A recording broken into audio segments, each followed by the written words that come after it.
मंडळी, राज्यातल्या महायुतीतल्या भाजप, शिवसेना आणि राष्ट्रवादीत आता आधीसारखा गोडवा राहिलेला नाही. एकमेकांना घासातला घास भरवण्याचे दिवसही आता इतिहास जमा झाले. आता त्यांची नजर एकमेकांच्या घासावर आहे. कारण राजकारणातला हनीमून पिरियड संपला की वास्तवाचे काटे टोचू लागतात. हे इथलं वास्तव आहे आणि याचा प्रत्यय सध्या महाराष्ट्राला येऊ लागलाय. कालपर्यंत विरोधकांच्या कमकुवतपणावर हसणारी महायुती आज स्वतःच्याच अंतर्गत विसंवादाच्या चक्रव्यूहात अडकली आहे का? सवाल आहे. त्यामुळे आजची त्यांची खरी लढाई विरोधकांच्या सोबत नाहीच आहे. सत्तेच्या वाटेत भागीदार असलेल्या 3 मित्रांमध्ये आज ही लढाई सुरू झालेली आहे. हे आता लपून राहिलेलं नाहीये. विधान परिषदेच्या जागा वाटपाच्या निमित्तानं महायुतीतला विसंवाद चव्हाट्यावर आलाय का, हा सवाल आहे. जागा वाटपाचं गुराळ अगदी शेवटच्या क्षणापर्यंत चाललं आणि अखेरचा फॉर्म्युला जाहीर झाला.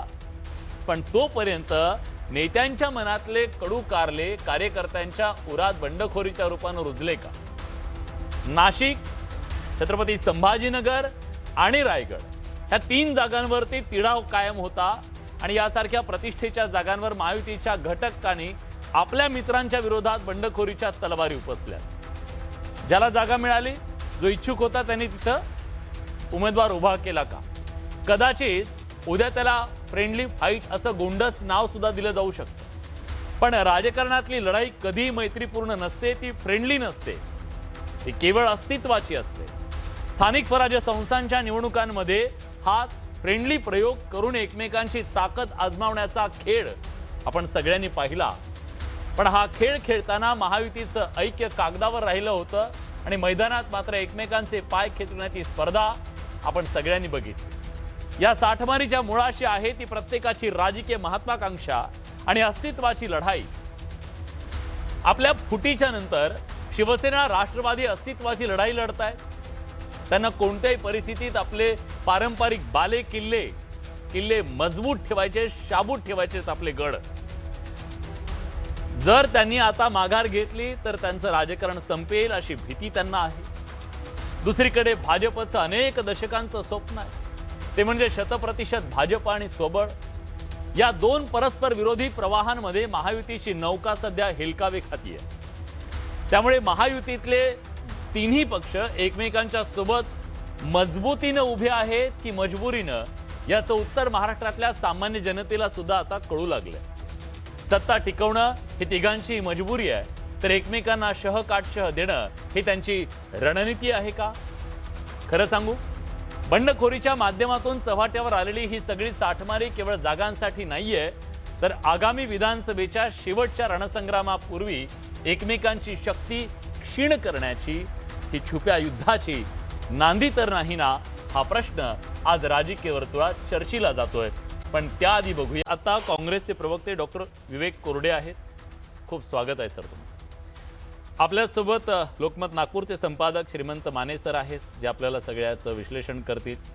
शिवसेनेचे आमदार महेंद्र दळवी आपल्यासोबत आहेत. महेंद्र शेठ, स्वागत आहे तुमचं न्यूज 18 मराठीमध्ये. आपल्यासोबत भाजपचे प्रवक्ते किशोर जोशी आहेत. किशोरजी, तुमचंही स्वागत आहे. थोड्याच वेळात आपल्यासोबत शिवसेना उद्धव बाळासाहेब ठाकरे पक्षाच्या प्रवक्त्या सुषमाताई अंधारे जोडल्या जातील. चर्चेची सुरुवात महेंद्र शेठ मला तुमच्यापासून करायची आहे, ती याच्यासाठी की महायुतीमध्ये आज तुम्ही मांडीला मांडी लावून आहात, पण तरी सुद्धा तुम्हाला उमेदवारी दाखल करावी लागली, जागा वाटप झालं, सगळ्यांच्या संगनमतानं जागा वाटप झालं, तरीही तुमच्या मुलीनं उमेदवारी अर्ज दाखल केला. ही फ्रेंडली फाईट होणार आहे का? बडेसाहेब, असं नाहीये. खरं तर प्रत्येक जिल्ह्याची राजकीय भौगोलिक परिस्थिती वेगळं काहीतरी सांगून जाते. बरं. रायगड जिल्ह्याचा पूर्ण इतिहास आपण बघितला तर तटकरे आझाद राष्ट्रवादी वर्सेस म्हणजे महायुती धर्म तटकरे कधी पाळलाच नाहीये. झालेला आता स्वायत्त निवडणूक, नगरपंचायत निवडणूक असेल, नगरपालिकेची असेल, जिल्हा परिषद पंचायत समिती निवडणूक असेल, या निवडणुकीमध्ये आम्ही एकामेकाविरुद्ध लढलोय. आणि त्याच्यामुळे पूर्वीचा इतिहास बघत असताना तटकरेंनी मित्र पक्षांना कधीच साथ दिली नाहीये.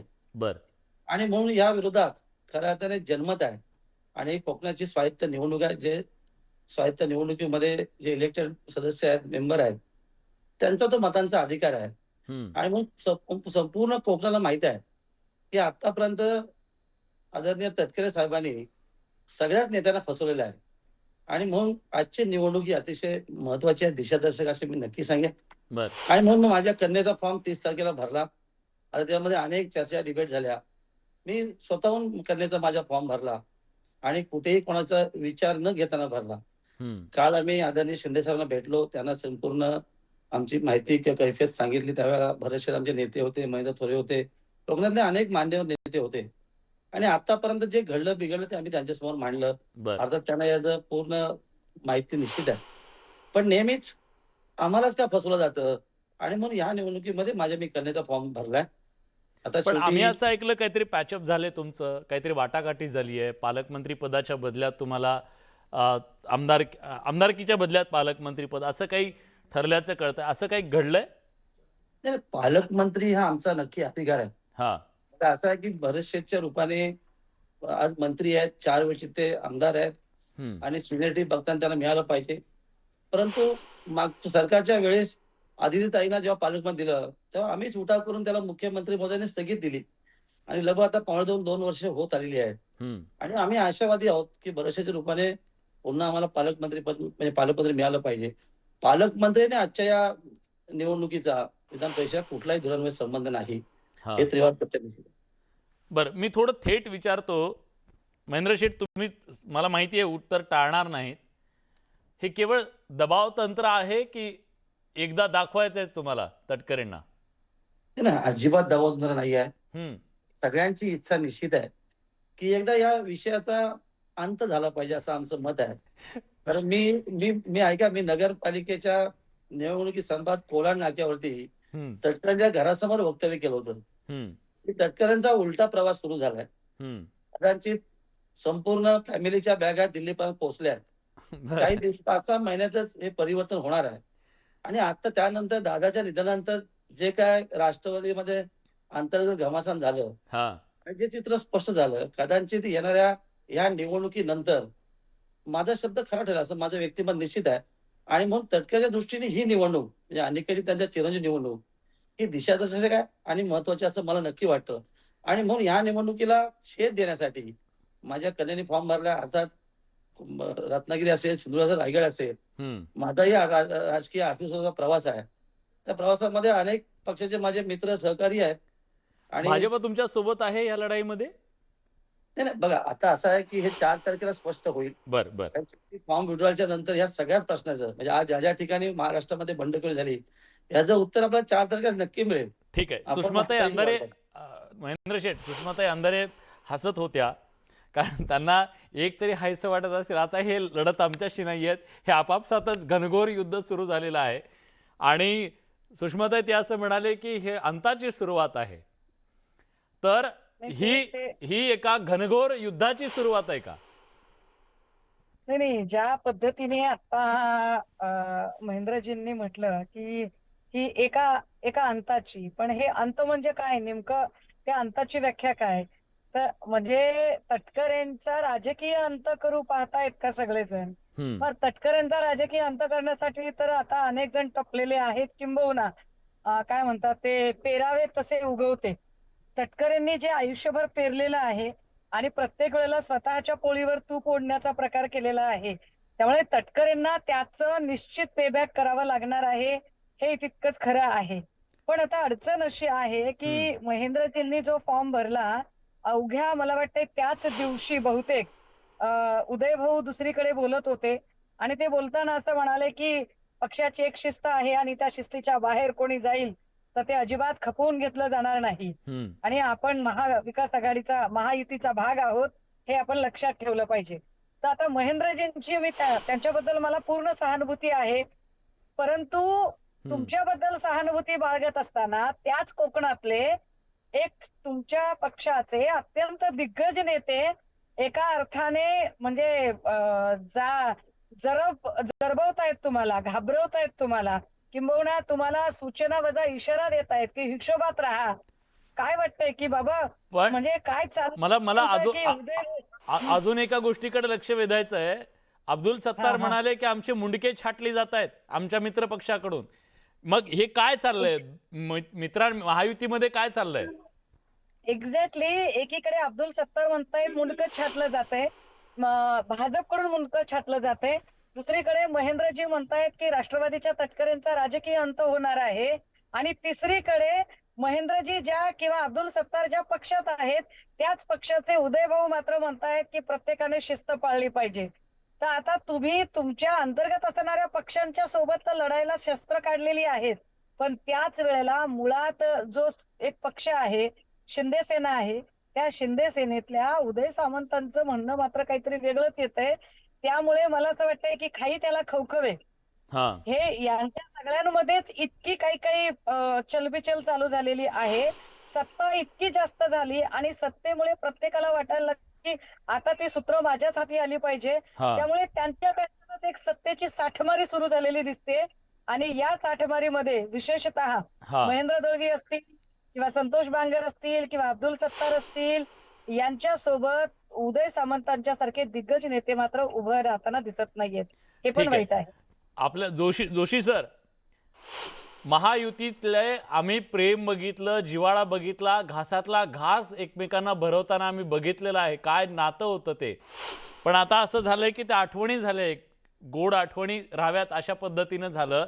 आता एकमेकांचा घास घ्यायला उठलेले आहेत अशा प्रकारचे आरोप नेते करायला लागलेले आहेत. खरंच अशी परिस्थिती आहे का?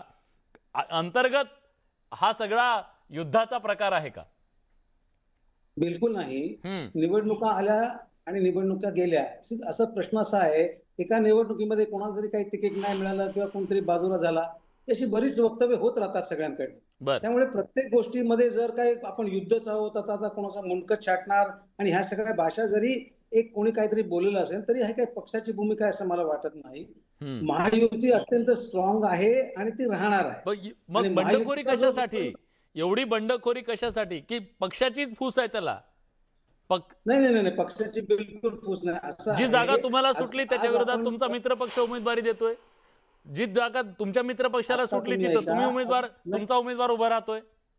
मेसेज काय चाललाय महाराष्ट्रात? विलासजी, आज आपण 1 तारखेला आहोत. 4 तारखेला संपूर्ण चित्र स्पष्ट होईल. आणि मला खात्री आहे की तिन्ही नेते एकत्र बसून सर्व गोष्टी, सर्व बंड थंडोबा करतील, याबद्दल काही आम्हाला शंका नाहीये. हे आता लोक काय, विरोधी पक्ष नेहमी हेच बोलणार आहे, तुमचे मुंडकं छाटतील, तुमचं हे होईल, तुमचं काय. विरोधी मित्र म्हणाले, विरोधी पक्ष नाही. अब्दुल सत्तार म्हणाले. हो मित्र, मी तुम्हाला काय तेच म्हटलं ना, मी तुम्हाला तेच म्हणतोय की एखादा माणूस कधी कधी अपसेट झाल्यानंतर काहीतरी वक्तव्य करून जातो, पण त्याच्याने काही सरकारवर परिणाम होतो असा नाही आहे. आणि फार त्याच्यामध्ये महत्व देण्याचा काय अर्थ नाही का? नाही, अशा प्रकारची हे भरपूर आजपर्यंत आपण राजकारणामध्ये बघितलेली आहेत. हे काय आज काय पहिली वेळ नाहीये ही. प्रत्येक ठिकाणी जेव्हा एखादा माणूस डिस्टर्ब होतो तेव्हा कुठेतरी बेताल वक्तव्य करून जातो, पण त्याप्रमाणे फार त्याला सिरियसली घेऊन म्हणून हे सगळं बिघडणारच आहे, सगळं तुटणारच आहे, मित्रपक्ष असं होणार आहे, याचा अर्थ असा होत नाही. महायुती अतिशय खंबीर आहे आणि तशीच राहणार आहे. ठीक आहे. डॉक्टर विवेक कोरडे आपल्यासोबत आहेत. विवेकजी, खंबीर आहे, मजबूत आहे की मजबूर आहे महायुती? बडे साहेब, मी तुमचा एक शब्द घेतो, घ्या. 60% भाजप. आणि दुसरं जे अब्दुल सत्तार साहेब म्हणाले की स्लो पॉइझनिंग चाललेलं आहे, हे 2 शब्द घेऊन मी पुढे जातो. हे पहा, काही नव्हतं. म्हणजे शिवसेना फुटली नव्हती, दोघे गुडा गोविंदांनी सत्ता भोगत होते. आणि असं असतानाही भाजप जाहीरपणे युतीत असताना शिवसेनेबरोबर 60% भाजपाची गोष्ट, हे तर आपण पाहिलेलं आहे. पण त्यावेळेला अधिकार आहे त्यांना अधिकार आहे त्यांचा पक्ष. मी कुठे नाही म्हणतोय, त्यांचा पक्ष मजबूत करण्याचा अधिकार आहे, पण त्याच्या मागचं कारण हे आहे की याची जी पितृसंस्था आहे, त्या पितृसंस्थेचं एक वाक्य एकचालकानुवर्ती. आणि यांचा फेडरल जे स्ट्रक्चर आहे या देशाच्या संविधानाचं, त्या स्ट्रक्चरलाच विरोध आहे. त्याच्यामुळे हे ज्या प्रादेशिक पक्षांशी युती करतात, ते युतीमध्ये असतानाच ते पक्ष संपवायचा प्रयत्न करतात. नावं घ्यायची झाली तर अकाली दल, बिजू जनता दल, शिवसेना, अगदी ते तुमचे बिहार मधले नितीश कुमार आता जे केंद्रात जाऊन बसले आहेत, काय करतायत तिथे माहित नाही आपल्याला. तर हे सगळी उदाहरणं आपल्याला समोर ठेवता येतील. आता प्रश्न असा आहे की हे स्लो पॉइझनिंग आहे. हा. हे अब्दुल सत्तारांना आत्ता कळतंय का? हम्म. आता हे मोठं सांगतायत आपल्याला की आम्ही महाराष्ट्राच्या भल्यासाठी, हिंदुत्वासाठी वगैरे वगैरे आम्ही एकत्र गेलो. खरी याची कारणं वेगळी आहेत. त्यांची पण काहीतरी मजबुरी असेल, नाहीतर असं कोणी बेवफा सहजासहजी होत नाही. आता हे बेवफा झालेले 3 पक्ष एकत्र आलेले आहेत आणि ही 3 चाकांची रिक्षा आहे. हम्म. आणि या रिक्षाचं एक चाक ठाण्याकडे बघतं, दुसरं पुण्याकडे बघतं आणि तिसरं डायरेक्ट नागपूरमध्येच जातं. हम्म. आणि ही तिन्ही चाकं मिळून दिल्लीकडे बघतात, म्हणून ही गाडी चाललेली आहे. बर. ज्या क्षणी दिल्लीच्या हे लक्षात येईल की आता या बाकी चाकांची आम्हाला काही गरज नाही, त्या क्षणी यांना फेकून दिलं जाणार आहे. पण हे तरीही तिथेच राहणार आहेत, कारण हे तिथे आपल्यासाठी केवळ लोकांसाठी गेलेले नाहीत, त्यांच्या मजबुरीने गेलेले. बर. ठीक आहे. तेव्हा म्हणजे तुम्हाला हे वाटतं जे हे काय काही आता ऐका, हा हा हा. आता जे काय हे चाललंय, हम्म. हे जसं काय ते भाजपचे प्रवक्ते म्हणाले 4 तारखेपर्यंत थांबा, नंतर बघा, तर यांना मजबुरीने एक दुसऱ्याच्या जवळ राहावं लागेल. ही जी काही आता चालली आहे ती जे जसं म्हणाले की असं निवडणुकीच्या ह्याच्यात बोलतात तसं बोलतात, कारण हे काही लोकांसाठी एकत्र आलेले नाहीयेत. यांच्या मजबुरी होत्या, यांच्यावरती भ्रष्टाचाराचे आरोप होते आणि एकतर भाजपात या नाही तर तुरुंगात जा, अशा प्रकारची परिस्थिती निर्माण केली होती, म्हणून हे तिथे आले. ठीक आहे. आणि तुमचं स्पष्ट म्हणणं आहे की ही मजबूती नाहीये तर मजबुरी आहे, म्हणून हे एकत्र आहे. मजबुरीच आहे. ठीक. आणि हे मजबुरीने निभावत राहतील जोपर्यंत लोक यांना तिथे ठेवतील, पण लोक यांना फार दिवस तिथे ठेवणार नाही हे लक्षात बरं, ठेवा. बरं. ठीक आहे. श्रीमंत माने सर आपल्या सोबत आहेत. माने सर, आता सर म्हणाले त्याप्रमाणे गोडवा होता एकमेकांच्या बद्दल, पण आज ती भाषा स्लो पॉइझनिंग पर्यंत येऊन पोहोचलेली आहे. भविष्यातल्या राजकीय युद्धाच्या पूर्वीची ही लढाई आहे का? नाही, मला असं वाटतं की हे इतकं गंभीरपणे पाहायची गरज नाही आहे. झालंय काय की गेल्या नोव्हेंबर डिसेंबर मध्ये जानेवारीमध्ये ज्या निवडणुका झाल्या स्थानिक स्वराज्य संस्थांच्या, त्या स्थानिक स्वराज्य संस्थांच्या निवडणुकीमध्ये महायुतीला मोठं यश मिळालं महाराष्ट्रामध्ये.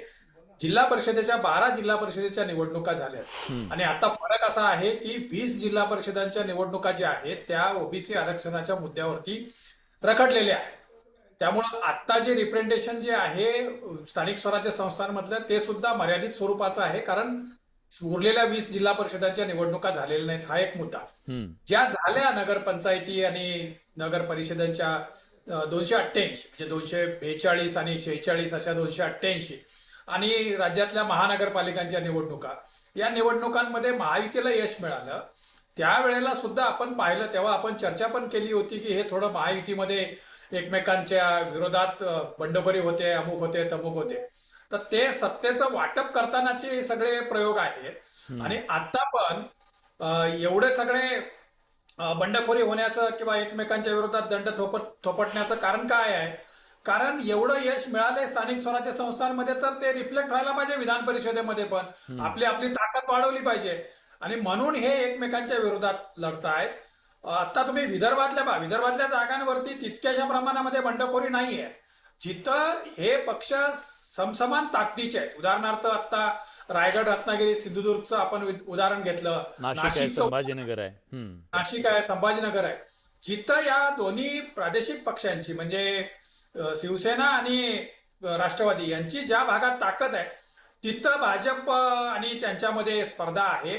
जशी कोकणामध्ये राष्ट्रवादी विरुद्ध शिवसेना अशी स्पर्धा आहे.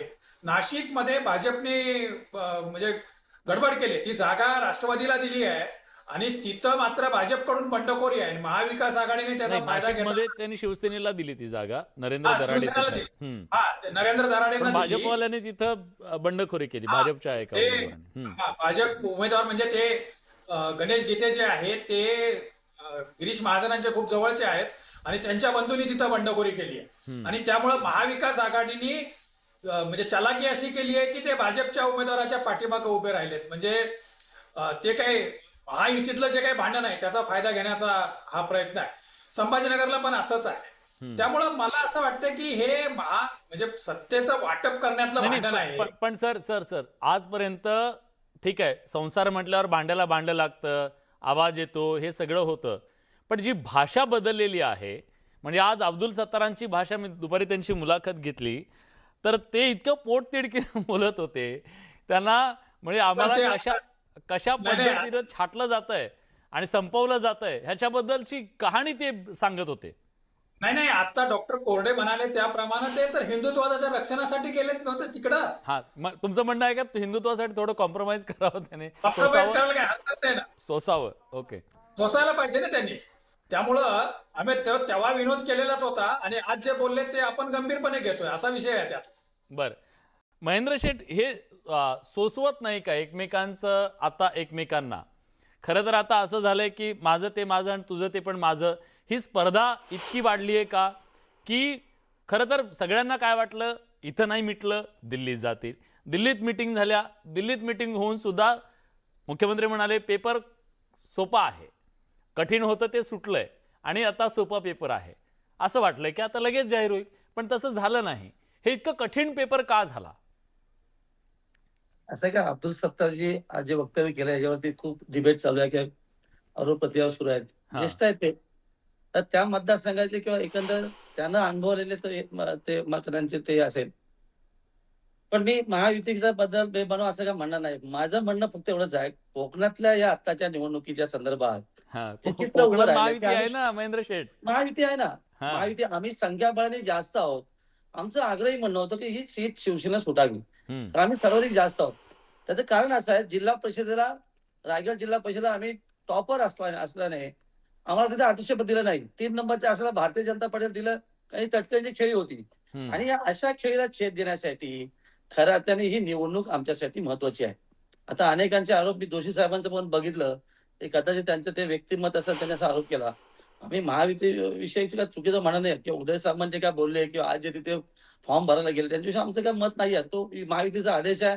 कोकणी नेते आहेत ते त्यांनी गेले. ते आणि मनानं गेले ते- की शरीरानं गेले? नाही नाही बघा, आता फॉर्म हे भरायला? 4 तारखेला काय समजेल, जोशी साहेबांच्या मताशी मी सहमत अशासाठी आहे हम्म.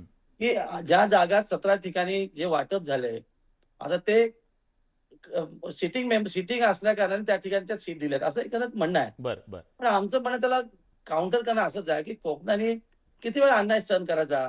आता तटकरच्या घरामध्ये त्यांचे बंधू अनिल भाऊ असेल तर 2 वेळा दिलं, अनिकेतला आता दुसऱ्यांदा दिलं, म्हणजे त्यांचीच का घराणेशाही. आज आमच्याकडे जनाधार असल्या कारणाने किंवा मताधिकार असल्या कारणाने आमच्या तुमच्याही शिवसेनेला मुलीला तुम्ही देताय ना. आणि माझ्या दुसरं बघा, म्हणजे ते मी- कोकणातलेच आहेत ना, ते कुठं पश्चिम बडे साहेब, महाराष्ट्रातले माझं वक्तव्य असं विदर्भातले? आहे, कोकणावर अन्याय शिंदे हा त्या बरं. शिवसैनिकाच्या डोक्यावर हात ठेवतील तो आमचा उमेदवार. बरं, माझ्या बरं. मुलीचा मी औपचारिक फॉर्म भरलेला आहे, हा. कारण ह्याला कोणीतरी काउंटर करायला पाहिजे म्हणून भरलेला आहे. आणि वेळ तशी आली हम्म. तर मी लढण्याची ताकद नक्कीच ठेवतो.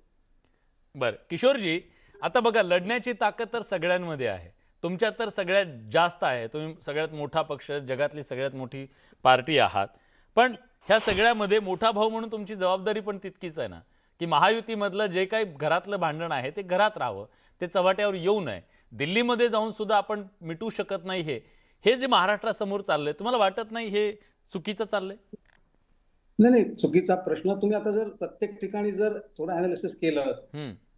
हे इश्यूज आहेत हे कॉन्स्टिट्युएन्सीशी रिलेटेड आहे. हम्म. हे काही फार मोठी महायुतीमध्ये असं फार मोठा अगदी काय रणक्रंदन चालू आहे वगैरे असं प्रोजेक्ट करण्याचा जो प्रयत्न चालू आहे ना, तसा नाहीये ते. आता प्रत्येक ठिकाणी प्रत्येक सीटवरती काय काय कोणाची काहीतरी क्लेम असेल, त्यांचा राहिला असेल, त्या पद्धतीने हे सगळं राजकारण सध्याचं चालू आहे. Because they are local body election. आता ह्या पद्धतीने तुम्ही जर बघितलं ना, तर सगळं काही सगळीकडेच काय बाबा कुठेतरी बंडखोरी झालेली आहे आणि फार मोठ्या प्रमाणावर कुठे उद्रेक होणार आहे असं काही कुठे दिसत नाही विलासजी. बरं. त्यामुळे प्रत्येक निवडणुकीमध्ये काही ना काहीतरी कुरबुर अशी तशी होत राहते आणि ती मला वाटतं आज ना उद्या, उद्या ना परवा 4 तारखेला जेव्हा तुम्ही चित्र स्पष्ट होईल त्या दिवशी सर्व महायुतीचे नेते बसून एकत्र ठरवतील आणि परत महायुती परत भक्कम राहील. हे माझं तेच म्हणणं राहील. बरं ठीक आहे, महायुती भक्कम राहील, पण 2029ला तुमचं स्वप्न साकार होईल का? गेली अनेक दशकं तुम्ही स्वप्न पाहताय, 100% भाजप, तुम्ही अगदी काठावर पोहोचलात आता. आता प्रत्येकाला आपापला पक्ष वाढवायचा अधिकार आहे. अगदी आहेच, 100% मग त्याच्यावर वादच मग नाही. चुकीचं भाजप जर वाढत असेल तर त्याच्यामध्ये चुकीचं काय आहे? अजिबात नाही. मी तेच विचारतो, 2029ला होईल का ते? आता ते कधी होईल हे काय मी सांगू शकत नाही, पण पक्ष वाढवणं हा प्रत्येक पक्षाचा अधिकार आहे. नक्की 100%. मग सुषमाताई, जर समजा त्यांनी त्यांच्या 100% भाजपसाठी जीवाच्या आकांतानं प्रयत्न केले आणि ते जर जात असतील पुढे, तर मग मित्रांना असं वाटणं स्वाभाविक आहे की मग आपलं काय? मग अशा परिस्थितीत बाकी तुमच्या सगळ्या विरोधकांना असं वाटू शकतं सगळे एकत्र येऊया. अंबादास दानवे म्हणतायत की 2 शिवसेना एकत्र आल्या तर बरं होईल. नाही खरं तर म्हणजे जे कुटुंब विखुरलेलं आहे ते कुटुंब एकत्र यावं असं कुणालाही वाटेल, ते वाटणं काही म्हणजे त्याच्यात काही गैर नाहीये. मात्र मगाशी जे काही जोशीजी सांगत होते किंवा त्याच्यावरती श्रीमंत माने सर बोलत होते की नाही याला काही गांभीर्याने घ्यायची गरज नाही. पण मला माने सर ज्येष्ठ आहेत तर तरीही मी सांगितलं पाहिजे की सर ह्यांनी किती लोकल बॉडी वगैरे काही जरी म्हटलं तरी जेव्हा जेव्हा द्यायची वेळ येते म्हणजे भाजपा राष्ट्रवादीच्या किंवा शिंदे सेनेच्या मदतीने सगळं काही मिळवू पाहते. स्वतःची इथली मुख्यमंत्री पदाची खुर्ची आणि केंद्रातली पंतप्रधान पदाची खुर्ची टिकवू पाहते. पण आपल्या सत्तेतला वाटा द्यायचा म्हटलं की मग मात्र भाजपा सगळं तूप आपल्या पोळीवर ओढू पाहते. आणि हे इतकं आपण जे म्हणता इतकं कॅज्युअली नक्कीच नाही. कारण सगळ्यांनी बघितलंय की मागच्या महापालिकेच्या इलेक्शनच्या वेळेला महेश लांडगेंनी दिवंगत अजितदादांच्या वर किती खालच्या पातळीला जाऊन टीका केली. ठाण्यामध्ये गणेश नाईकांचं आणि एकूण असलेलं जे वैर आहे शिंदे आणि या सगळ्या लोकांचं हे वैर अजिबात लपलेलं नाही. अक्षरशः एकमेकांच्या जीवावर उठलेले लोक आहेत. आणि तटकरेंच्या बद्दल मी जसं म्हटलं की तटकरेंना आपली पोरगी पण मंत्री व्हावीशी वाटते, आपला पोरगा पण आमदार व्हावासा वाटतोय. गेला बाजार काही अजून जागा रिकाम्या असतील तर तटकरे त्यांच्या घरातल्या कामवाल्यांना सुद्धा वेगवेगळ्या कमिट्यांवर घेतील. सगळं तूप त्यांना आपल्याच पोळीवर ओढून घ्यायचं आहे. हे सगळं चालू असताना भाजप मात्र प्रत्येकाला अक्षरशः खेळवत राहते. आणि हे खेळवणं स्पष्टपणाने आज अब्दुल सत्तार यांनी मान्य केलं. उलट मला वाटतंय सगळ्या शिंदे सेनेने अब्दुल सत्तारांच्या पाठीशी उभं राहिलं पाहिजे. जर खरंच वंदनीय बाळासाहेबांचा तो स्वाभिमान तो सन्मान असेल तर ताकदीने अब्दुल सत्तारांच्या पाठीशी उभं राहिलं पाहिजे. आणि सुनील तटकरेंसारखे लोक जे स्वतःच्याच पोळीवर तूप ओढू पाहतायत, मला महेंद्र दळवींची एक भूमिका निश्चित पटते की कुणी ना कुणी फॉर्म भरणं गरजेचं होतं. तो फॉर्म भरला पाहिजे. कारण त्याच्याशिवाय तटकरेंना शह कोणी देत नाही. तटकरे जे स्वतःला मही यहाँ का आपुनी चित्तर का खुदा है या भावनेने जे वागतायत त्याला कोणीतरी ललकारणं गरजेचं होतं. या अर्थाने जर महेंद्र दळवींनी ते ललकारलं असेल तर बाळासाहेबांचा शिलेदार आणि पठ्ठ्या म्हणून आपण त्यांचं कौतुक केलं पाहिजे, स्वागत केलं पाहिजे. पण हे सगळं भांडण मुख्यमंत्री म्हणून फडणवीस कसं सोडवणार की फडणवीस एकीकडे शिंदेंना पण गोंजारणार, दुसरीकडे तिकडे तटकरेंना पण चुचकरत राहणार आणि स्वतःची पोळी मात्र भाजून घेत राहणार. असं फडणवीस किती दिवस खेळणार हा खरा मुद्दा आहे. ठीक आहे. एक छोटीशी कमेंट घेतो आता सगळ्यांची. डॉक्टर विवेक कोरडे आपल्यासोबत आहेत. विवेकजी, तुम्हाला हे स्थानिक स्वराज्य संस्थांपुरतं तात्कालिक हे पेल्यातलं वादळ वाटतं की ह्या वादळाची व्याप्ती चक्रीवादळात सुद्धा होऊ शकते भविष्यामध्ये? काय वाटतं, तुमचं काय मत आहे? काय पेल्यातलं वादळ बिगड काही नाहीये. ही जो एक सत्ता संघर्ष आहे त्या सत्ता संघर्षामध्ये आमचाच पक्ष मोठा झाला पाहिजे ही जी प्रत्येकाची जिद्द आहे त्या जिद्दीतून हे होत आहे. आणि हे जे काही एकत्र आलेले आहेत ते मी पहिले आधीच म्हटल्याप्रमाणे हे काय महाराष्ट्रासाठी किंवा हिंदुत्वासाठी वगैरे काही एकत्र आलेले नाहीयेत. त्यांच्याकडे असलेली धनसंपदा सांभाळून ठेवण्यासाठी आणि सत्तेतून ती आणखीन वाढवण्यासाठी हे लोक एकत्र आलेले आहेत. आणि जोपर्यंत प्रश्न आहे आघाडीचा इथे, जोपर्यंत संविधानावर विश्वास असणारा पक्ष आमच्याबरोबर असेल तोपर्यंत आम्ही त्या पक्षाबरोबर राहू.